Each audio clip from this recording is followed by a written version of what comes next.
They're looking at us like a farm. And all of us are like livestock. But again, I want to remind you of one guy that I love so much. His name is Malcolm X. He said, nobody can make you a slave without your permission. Yo! Nobody. You will have to permit him or her. How do you permit him to hold you under control? They will need to take you to hold the entire, chamber or Mbazira University or any other community. They have to pick some of you. That is how the colonialists managed to control us. We were in millions. They came not in thousands, not in hundreds, but in tens.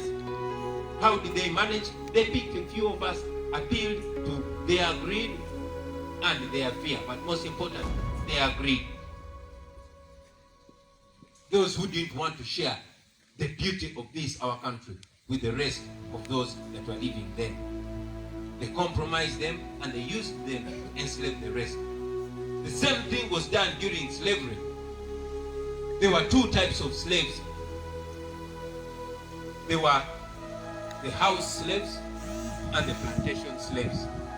The house slaves are those ones that lived with their masters in the boys' quarters. The word boys' quarter did not start here in Africa. Back then, when you're a slave, no matter what age you are called a boy.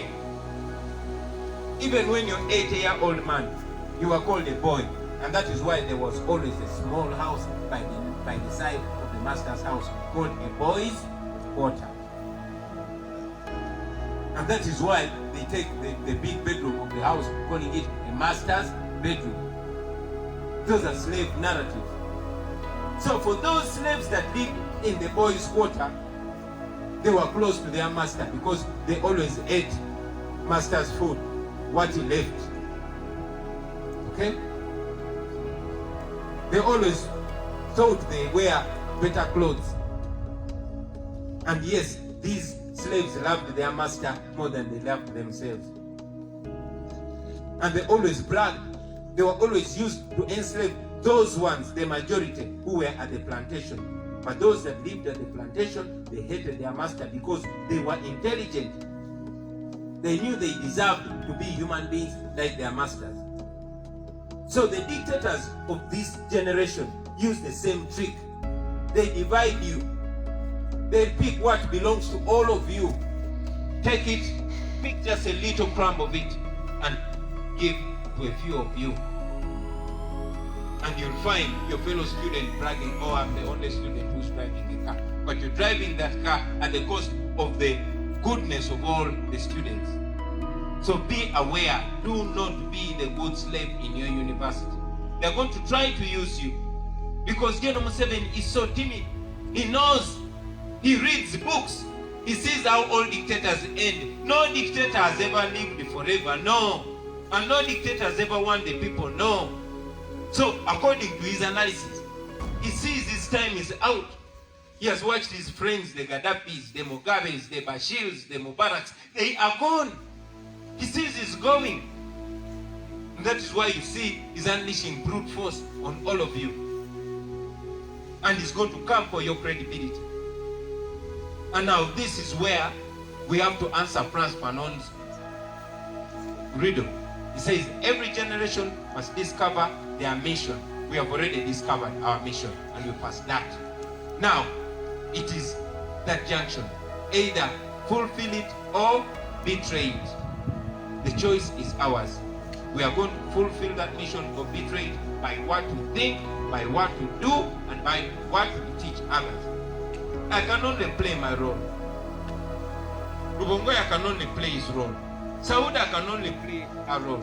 All of us can only play our roles. You need to play your role, ladies and gentlemen. And I must say, according to what I see, you are playing your role perfect. Just hang in there. Don't give up, friends. Let's do what we must do. There's nobody else we must look at but ourselves. I'm saying this, like I told you, I intended to speak to you for only 2 minutes and run to the next meeting. But I'm saying this because I'm not sure I will be talking to you tomorrow. Everybody that speaks the truth is in very grave danger. We are being abducted every day. So make sure every day that passes, pass that message. Let us be like a virus, a good virus. Okay? Let us be like an atomic reaction. Let us spread this message. Friends, we are almost late. Every day that Museveni rules over our country, every day 19 women die giving birth. Every day. Okay? Every day that Museveni presides over our country, more than 300 children die. Every day. Those are under the age of 5. Now, these are Ministry of Health statistics. I've not talked about how many people are being abducted and being murdered in cold blood, because we don't have the statistics. But we know that every day our human rights desk receives numerous complaints. My child was abducted from Kayunga. My son was taken from Bali. Just yesterday, a young man was being buried in Arua. 4 of them taken, tortured, and murdered. They had left Arua, going to work in Kachira as casual laborers, but simply because they had NUP membership cards. So that is where we are. We cannot wait. We cannot be patient. Every day that goes by, your education is being messed. Why? Because General Museveni is using COVID-19 as a political weapon. He has no interest in your education whatsoever. He's so intimidated by young people being intelligent. He prefers slaves. It is important that you take it upon yourself. Here is the time when we must take the destiny of our country in our hands. We recently called out the people of Uganda to come out and peacefully and legally demonstrate and protest against this injustice. Not only against the stolen election. Friends, we have every reason to protest. Just look around you. Look at the conditions you study under. Look at the road you pass. You want to get angry? Go to a hospital. Just visit any police station. Just visit any health center. So we have every reason to be angry. We have no reason to smile about it. Take it on you, ladies and gentlemen. I would have taken more time talking to you. Unfortunately, I will have to leave you shortly because I have another engagement. I'm very happy to meet you.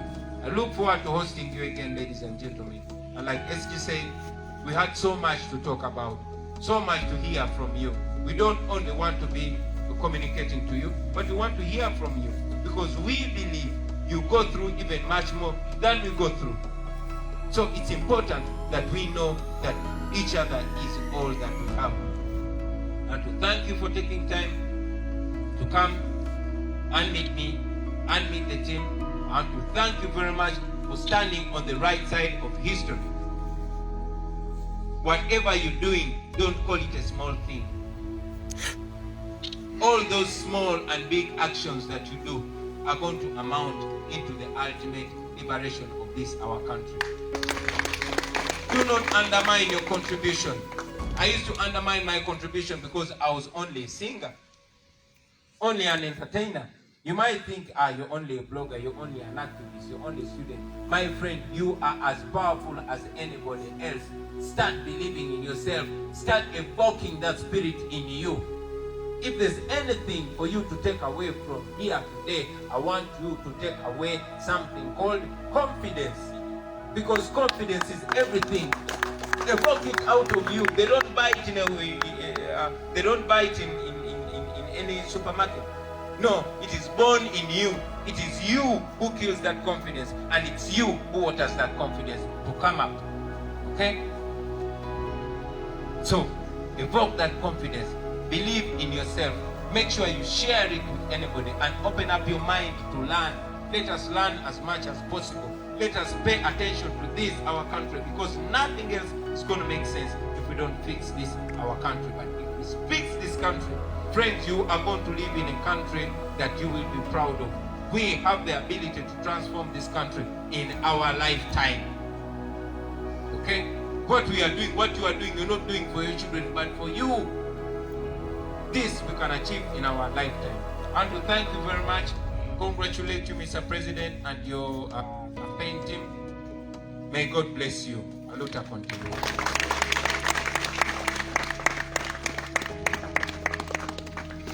Kyambogo Zoe. Zoe. Kyambogo Zoe. Zoe. That is not enough, as I expected the vibe. Kyambogo Zoe. Zoe. Let us just applaud our excellence.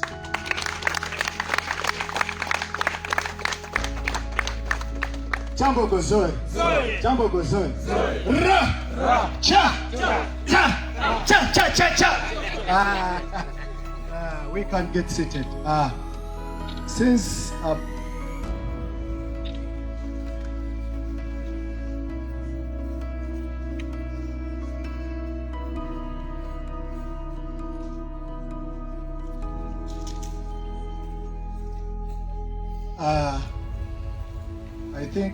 I think many of us would want to get this historical selfie. Some pic with the president. Hello? Some pic with the president. Let us just get somewhere and get this pic. But Mr. President, as we...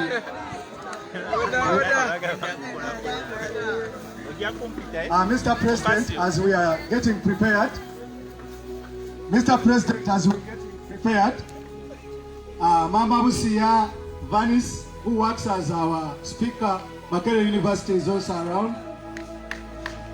Honorable Kabuye from Kasari South. Our students abali ku the updates online page abayizi Kyambogo University olunaku olwaleero babadde bakyaliddeko His Excellency Robert Kyagulanyi Ssentamu era nga baleese wini yaabwe olunaku olwaleero. So meeting lwete bwe badde ebigambo mubiwulidde kansubire nti bitukoze bulungi nnyo. Network etusumbwasumbuwa olw'okuba nti abanyampi bangi naye tugenda kubeera nga tukitereeza. Thank you so much.